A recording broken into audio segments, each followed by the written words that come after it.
د غزې وروستۍ شپه.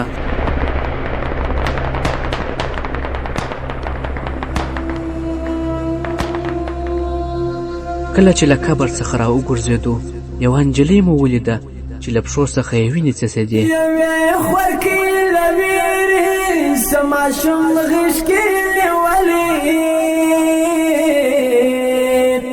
پر سر یې پاڅېدلې لو پټه وه په غذا کې، غیرت زما او ستا تله پرته وه په غذا کې. اتمه برخه.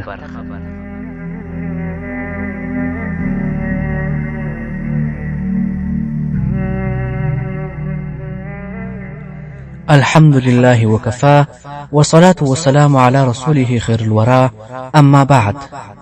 السلام علیکم ورحمة الله وبرکاته. محترم اوریدونکو، د الله جل جلاله څخه غواړم چې تاسو روغ جوړ او خوشاله یاست، او هیله لرم چې ژوند مو په خوښۍ کې تیریږي. محترم اوریدونکو، په تیره اومه برخه کې موږ وویل سړي او ښځې وخندل، خندا یې وچه او بېروحه وه. محیا وویل څنګه خندا ورځي؟ تسنیم وویل ژړا یې ختمه سوې. خندا د انسان وروستۍ وسله ده، د داسې انسان چې پرته له مرګ هیڅ نه وي ورپاتې. دی اوس په مرګ ملنډې وهي.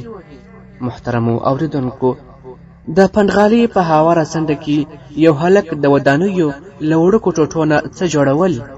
شېبه وروسته یې ډبره په مځکه کش کړه. نری غږ یې له وچې خولې پورته سو. ویې ویل دا یې سړک، دلته مکتب دی، دلته هم روغتون، ها یو څه پاتې دی پارک. ناڅاپه ولاړې ټوټې ړنګې سوې. دیواله روي پښه ورسره ولګېده. هلک په سړي پسې وکتل، بیرته یې یوه ټوټه وچیندله. تسنیم وویل لورې، دې هلک ته ښه وګوره، کوچنی دی خو د هیلې او صبر تمرین کوي.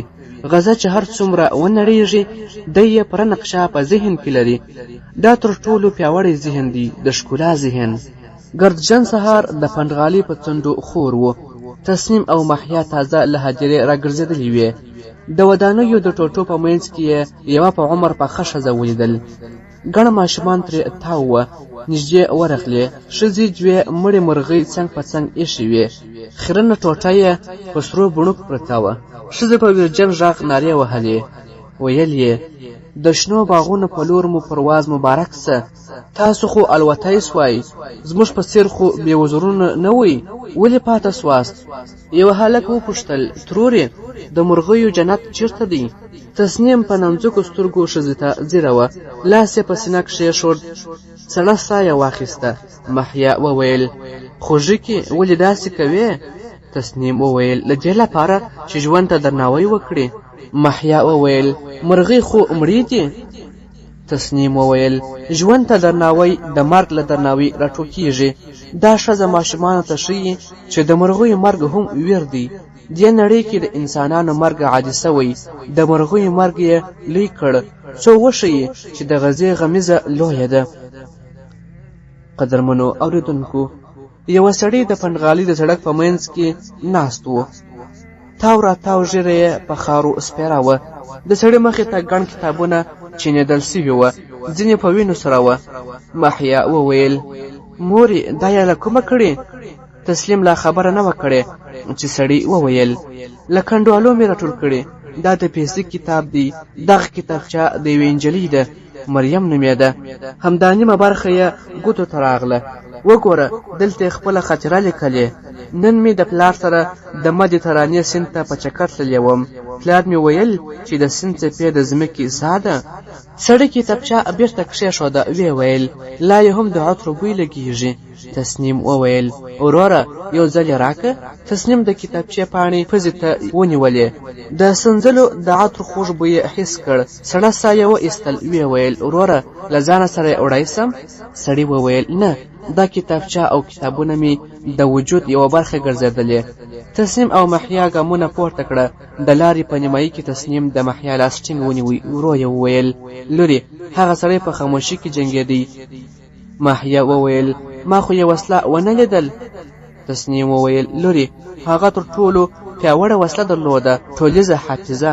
تسنیم د کږدۍ څنډې ته پرته وه، لړزې اخیستې وه.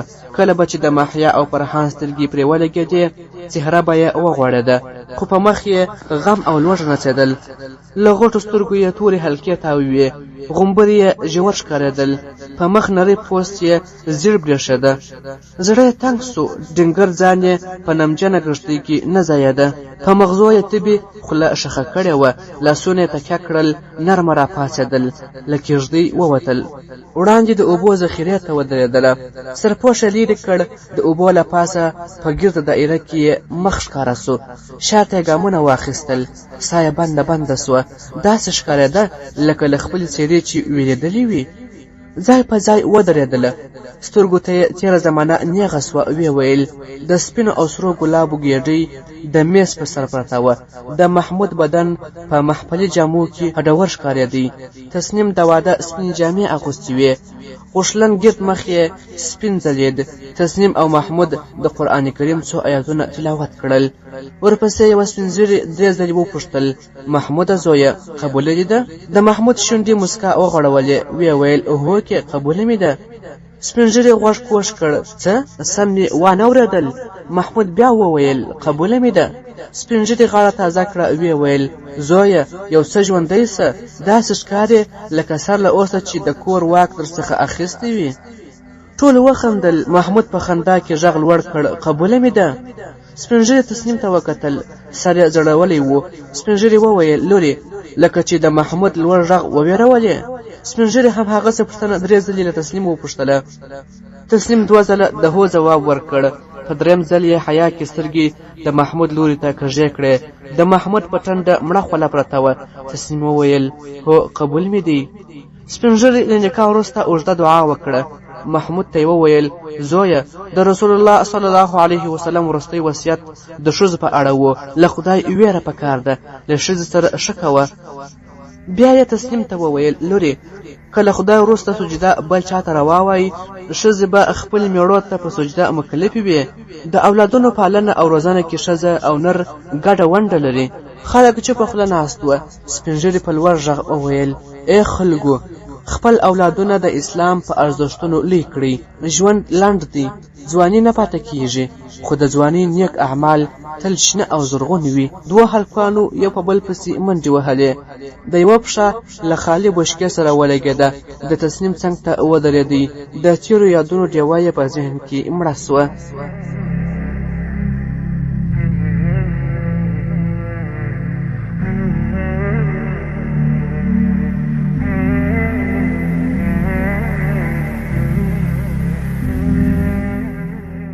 قدرمنو اوریدونکو، پنډغالۍ کې د ماشومانو ژړا شور جوړ کړی و. ډېری خلک خالي لاس خپلو کږدیو ته راستنېدل. د ماشومانو خېټې یې په اوبو ډکولې. پاخه خواړه د خلکو په هیله بدل و. 2 وخته وچه ډوډۍ یو وخت سوې وه. ماحیا په تیاره کې له کښتۍ ووتله. وړاندې لاسي څراغ سپین ځلېدی. ګڼو خلکو سپورې ډوډۍ ته لاسونه اوږده کړي ول. ماحیا لاره کږه کړه. سترګې یې یوې او بلې خواته وڅرخولې. د خلکو په ګڼه ګوڼه کې د ډوډۍ ترلاسه کول سخت ورته برېښېدل. شبه ودرېدله. د پنډغالۍ هغه سړی ورپه زړه سو چې مرغۍ ورته رسم کړې وه. هڅه یې وکړه، پیدا یې نه کړ. بیا په خلکو سترګې ولګېدې. د سپورې ډوډۍ له ویشونکو داسې چارپیر وه لکه غومبسې چې په ځاله بند وي. د یوه سړي لمن یې کش کړه. ویې ویل: هغه کاکا چېرته دی چې مرغۍ مې ورته رسم کړه؟ د سړي غږ لوړ سو. ویې ویل: څه وایه، کوم کاکا؟ ماحیا وویل: مخکې چې ډوډۍ ویشله. سړي وویل: زه یې نه پیژنم. د ماحیا سر وځړېد. د پنډغالۍ په ګڼه ګوڼه کې ځان یوازې ولیده. بیرته یې سترګې وغړولې. د ډوډۍ ویشونکو خولې ټنډې د څراغ تتې رڼا ته ګونځې ښکارېدې. هره ډوډۍ به یې چې له لوښي پورته کړه، 6-7 لاسه به یې په لنډه فاصله کې ور اوږده سول. ماحیا په زړه کې وویل: بختور هغه لاس دی چې ډوډۍ ورولویږي. شېبه وروسته د سړي غږ لوړ سو. ویې ویل: لا هم ولاړه یې؟ لاړه سه، کتار کې ودرېږه. ماحیا بړسته څېره ونیوله. د سړي په زړه یې لړزې راوستې. سړي هډورې اوږې د خلکو له اوږې سره وجنګولې. وچه ډوډۍ راواخیسته، د محیا مخې ته ودرېدی. ویې ویل واخه. محیا لنډه ورغبرګه کړه. ویې ویل ستا برخه نه غواړم. سړي سترګې پټې کړې، لاندنۍ شونډه یې په غاښونو وچیچله، تور رنګ یې لا تور واوښت. ویې ویل زه له ډوډۍ ویشونکو سره یم. محیا پټه خوله ډوډۍ ورڅخه واخیسته، فکرونه په مخه کړې وه. لړزانده ګامونه یې اخیستل، وړاندې په تیاره کې ورکه سوه. شېبه به لا نه وه تېره سوې چې د موټر زیړو څراغونو ته یې ببر سر ښکاره سو. موټر هرنګ وکړ. محیا چیغه وکړه، له لاسه ډوډۍ ولوېده. منډې کړل، بېرته را وګرځېده، ډوډۍ له ځمکې پورته کړه. سانیوله په کږدۍ ننوتل. ډیوه بله وه، رڼا ټیټه ښکارېدل. د تصنیم غېږې ته ورغله. په یوه خوله یې وویل له موټره کرکه لرم، له هارن یې کرکه لرم. تصنیم په غېږ کې ونیول. د اوږو هډوکي یې راوتلي وه. وچې شونډې د محیا په سر کښېښودې. محیا په سلګیو کې وویل د موټر له هارنه کرکه لرم، کرکه. سلګۍ یې چې ودرېدې، په بله ډیوه یې سترګې ولګېدې. ویې ویل دا له کومه سوه؟ تصنیم په لړزانه غږ ځواب ورکړ د جنرټرانو تیل خلاص وه، ډیوې یې ویشلې. قدرمنو اورېدونکو، محیا د تصنیم په ټوخي راویښه سوه. داسې ټوخېده لکه دوې ډبرې چې وهل کېږي. ساه نیولې وه، ټټر یې په سوک واهه. محیا پلاستیکي کوزه ورته ونیول. تصنیم یې تشکوري کوش کړ. یو غړپ اوبه یې د ژبې لاندې ولوېدې. لا یې ستوني ته نه وې تللي چې له خولې یې داره وکړه. درنه وټوخېده. فرحان یې په غږ راویښ سو. محیا لاس ورکړ، له ځایه راپورته کړه، له کښتۍ ووتې. فرحان هم ورپسې منډه کړه. محیا یې لاس ټینګ نیولی و. د تصنیم په زړه یې د ورغوي تودوخه خوږه لګېده. تصنیم په زړه کې وویل لورې لا دې د لوبو وخت دی، خو دروند پیټ دې په اوږو ولوېدی. د پنډغالۍ څخه درې واړه ووتل. د پنډخار خواته ورغلل. د قبرونو شمار نه کېدی. کوچني قبرونه ډېر ښکارېدل. د یوه قبر په ډبره نرۍ شنه ټوټه رپېده. تصنیم او محیا ورغلې. د تصنیم شونډې نه رپېدې. په زړه کې یې څه ویل. د محیا کمیس باد ورپاوه. داسې ښکارېده لکه د بل چا جامې چې اغوستې وي. فرحان د محیا څنګ ته راورسېدی. د هغې ډنګر لاس یې ونیوی. ویې ویل دلته څه کوو؟ محیا وویل هسې راغلو، اوس ځو. شېبه وروسته له پنډخارو را وګرځېدل. فرحان یې کله ترې مخکې سو، کله شاته. څو ګامه چې مخکې ولاړی، په شنه او سپین کمیس یې سترګې ولګېدې. په خاورو کې پروت و. تصنیم ټیټه سوه. په وینو لړلی کمیس یې راواخیست. وینې یې کلکې وې. محیا حیرانې سترګې ونیولې. ویې ویل په دې څه کوې؟ تصنیم وویل په کږدۍ کې درته وایم. تصنیم زانګې وانګې مخکې تله. یوه ښځه یې تر سترګو سوه. هلک یې په غېږه کې نیولی و. 4 ټوټې هډوکي ښکارېدل. د تصنیم زړه تیزه درزه پیل کړه. له ځانه سره یې وویل که د لوږې او فقر څهره وای، همدا یې څهره وه. قدرمنو اورېدونکو، تصنیم د کږدۍ په خوله کې وینې لړلی کمیس مینځه. کلکې وینې یې نرمې سوې. سړې اوبه په خړو خاورو وڅڅېدې. کمیس یې په ډبره هوار کړ. نری بخار ترې پورته سو. شېبه وروسته کمیس راواخیست. لا یې هم د وینو سوړ بوی لګېد. تصنیم په کښتۍ کې یوې بلې خواته وګرځېدل. څه یې پیدا نه کړل. له کښتۍ ووتله. د رالوېدلې دیوال په سینه تیاره وسپنه ولاړه وه. د کمیس منځ یې د وسپنې په څوکه کښېښودله. زور یې وکړ. وسپنه د نیزې په څېر د کمیس له زړه وختله. سوری یې لوی سو. کمیس یې څو ځایه پرې کړ. بېرته کښتۍ ته ننوتله. څو پرې سوې ټوټې یې ګردۍ تاو کړې. نورې ټوټې یې اوږدې پسې غوټه کړې. یوه نرۍ ټوټه یې له اوږدو ټوټو تاو کړه. کلکه غوټه یې ور واچوله. شېبه وروسته یې محیا ته وویل لورې په دې نانځکه لوبې کوه. قدرمنو اورېدونکو، د محیا او فرحان سوري د کږدۍ په پرده پراته ول. د بلې ډیوې له سره نري غوړي څڅېدل. ډډې ته به چې راکښته سول وبه پړسېدل. په شېبه کې به کنګل واوښتل. تصنیم د ډیوې نندارې ته ځیره وه. په ډیوه کې یې د خپل ژوند تصویر ولید چې یوه ورځ ښکلې وه.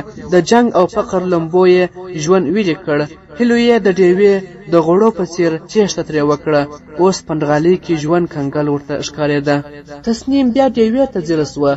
سترګو ته یې لویې او خوندخوارې امپراتورۍ ودرېدې چې همداسې مړې مړې سوځي، څو د قدرت او ځان غوښتنې لمبه بله وساتي. خو سرونه یې اور واخیست. د ډیوې په څېر یې ملاوې کږې سوې.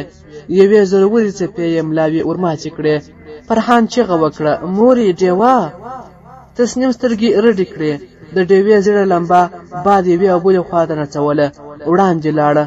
د ډیوې له لمبې یې لاسونه چارپیر کړه. نرمه تودوخه یې په ورغیو ولګېده. فرحان وویل مورې که ډیوه مړه سي پلار به مو څنګه پیدا کړې؟ تسنیم وویل نه مړ کېږي زویه. شېبه وروسته محیا او فرحان درانه خوب یوړل. تسنیم هماغسې لاسونه د ډیوې له لمبې چاپېر کړي وه. د پنډغالۍ په انګړ کې تیز باد لګېدی. د دوو کوژدیو په منځ کې به چې تیر سو اوږد او ویرونکی غږ به ترې پورته سو. نیمه شپه وه خو لا هم د تسنیم سترګې خوب پټې نه کړې. ډیوه د غچې ګوتې په څېر پاتې وه. مړه سوځېده. تسنیم په سینه کې څړیکه حس کړه. چپه اوږه یې درانه سوه. سر یې سوی کړ. څړیکه یې په وچ درد واوښته. ساه یې بنده سوه. یوه اړخ ته ړنګه سوه. له خولې یې خرهار خوت. خرهار په سلګیو بدل سو. له درېیمې سلګۍ سره د ډیوې تیته رڼا تورې تیارې وخوړه. د اتمې برخې پای.